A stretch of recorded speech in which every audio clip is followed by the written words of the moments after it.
do mal sendo reproduzidos para essas crianças. E aí a gente vai transformando a sociedade e retrocedendo. É muito, muito triste.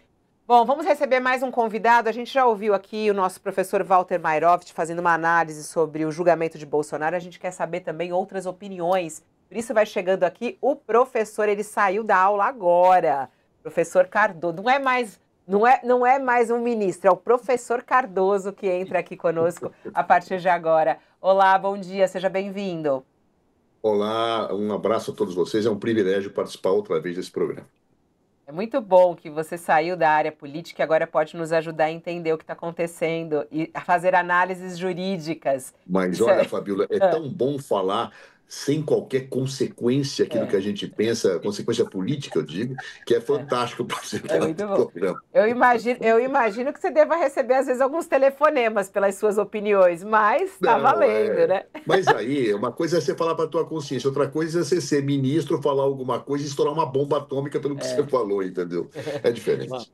Vamos lá, vamos começar por Vamos esse lá. ponto mais polêmico, até que tem a ver com a primeira turma, né? E até a ver com a fala do Bolsonaro. O Bolsonaro está impressionado com a agilidade do julgamento dele. Fez comparação com o que aconteceu com Trump, fez comparação com a Alemanha, e fala como é que o Brasil, que tem a justiça mais lenta, mais ineficaz, mais cara, faz um julgamento dessa maneira, coloca essa agilidade.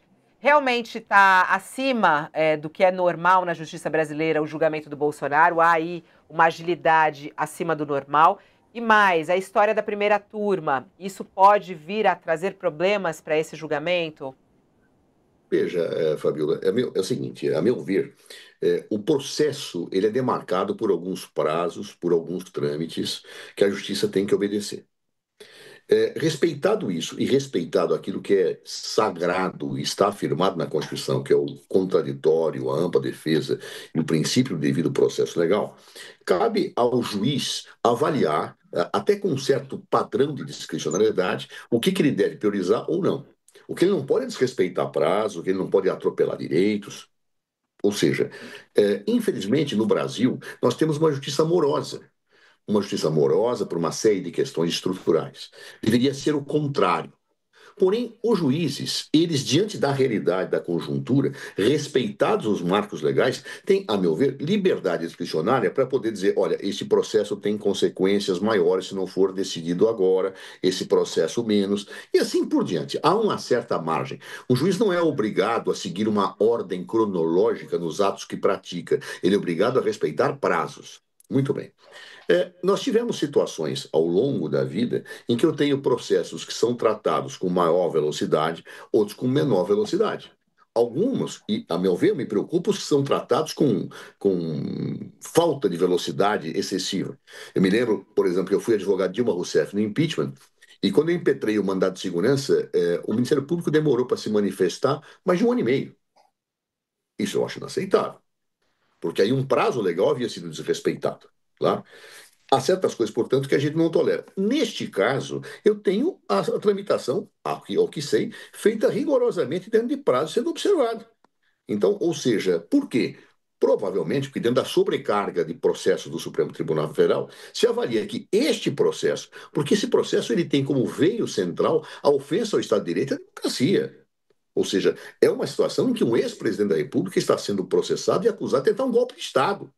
Ele é um processo que eu, como juiz, também trataria dentro das regras legais e constitucionais com uma certa prioridade, em que é necessário você ter uma decisão para absolvição ou para condenação.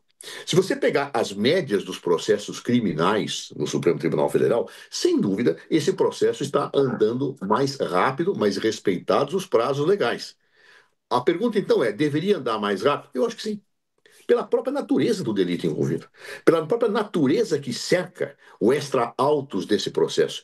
E o juiz, podendo utilizar a sua discricionariedade, ele o fará, a meu ver, de uma forma que não desrespeita a ninguém, que não desrespeita Agora, nenhum Zé direito. Ivan, Pois não. nós estamos falando de um pedaço da denúncia do Gonê que envolve o Bolsonaro e outras 7 pessoas. Ele dividiu em núcleos e o que está sob análise agora, que teve um julgamento marcado, se recepciona ou não a denúncia para o dia 25, é esse núcleo que tem 8 pessoas, Bolsonaro e mais 7.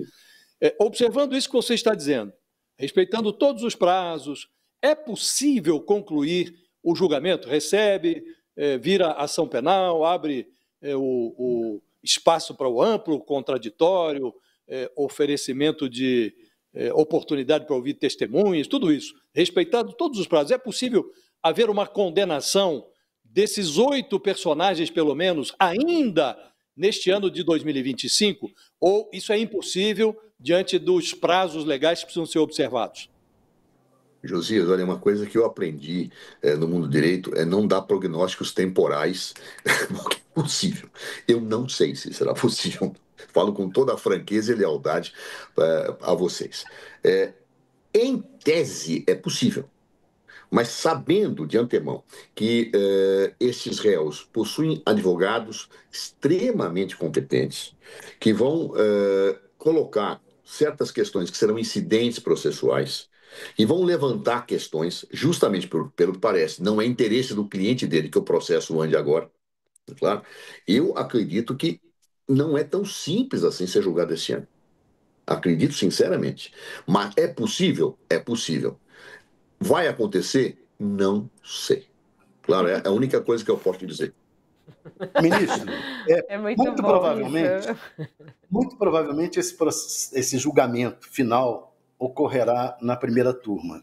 Agora, há uma discussão, os advogados querem tentar jogar para o plenário. No plenário, há uma componente a ser levada em conta, é que há 2 juízes ali que foram indicados pelo Bolsonaro e que, muito provavelmente, algum deles pedirá vistas. Ou seja, eu queria perguntar ao senhor isso. Qual é a sua visão? Se deve ser julgado na turma ou no plenário? E quanto tempo levaria, como é que ficaria no plenário? Veja, a regra do jogo é julgar na turma. Agora, nada impede que o relator, avaliando a conveniência, afete ao plenário. Isso pode acontecer. Agora, se o relator, por alguma razão, por alguma avaliação, julgar que não, ele não afeta. Normalmente, o que se entende é que quando envolve uma questão de direito controversa, que exige uma unificação dos 11 ministros do Supremo, é recomendável que seja pelo plenário. Então, tem uma questão altamente polêmica de interpretação jurídica. Então, para que o Supremo tenha uma afirmação da maioria dos seus membros, isso se coloca. Neste caso, não me parece que essa regra se coloque. Eu não tenho questões de direito em debate, tem questões de fato, de prova. Fez ou não fez? Aconteceu ou não aconteceu? Então, é absolutamente razoável que o relator não queira afetar ao plenário. Se dirá, bom, mas se fosse para o plenário, aí tem 2 ministros nomeados pelo Jair Bolsonaro que podiam pedir vista. Sim, tudo é possível, que eu também poderia não pedir. A dinâmica da vida nos mostra situações bastante controversas e polêmicas.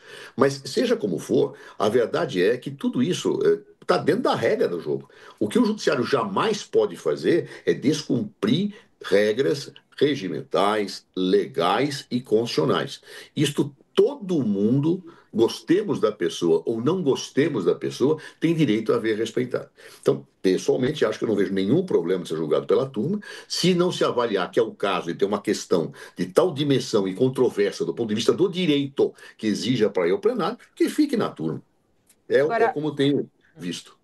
Oi, Fabiana, Ô, ministro, quando saiu a defesa de Bolsonaro e de outros, né, houve algumas críticas e alguns elogios, falando, o senhor mesmo acabou de falar, ele tem ótimos advogados. O que o senhor achou da defesa apresentada por ele? Porque Paulo Gonet, quando recebeu a defesa, manteve a denúncia da forma como ela já havia sido feita, né?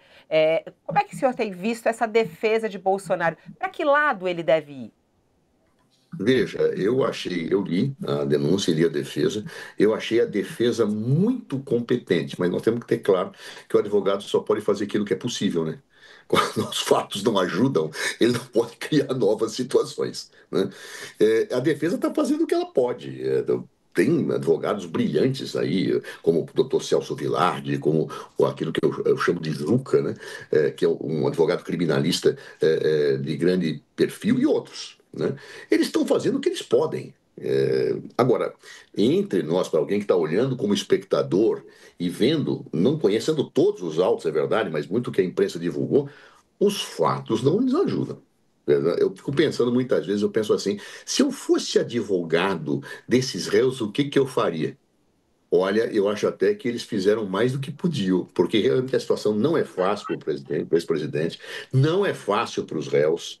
Fica muito difícil desconstituir a denúncia apresentada pela Procuradoria-Geral da República. Eu posso ter lá uma discussãozinha aqui, uma discussãozinha lá. Olha, isso aqui, a interpretação está errada na aplicação desse dispositivo, aqui outro. Bom, isso aí vai se colocar. Agora, no grosso das coisas, nos fatos em geral, é muito difícil dizer, que não houve golpe de Estado, ou tentado golpe de Estado, que os dispositivos criminais que são invocados não incidem sobre este caso. Já que falamos bastante sobre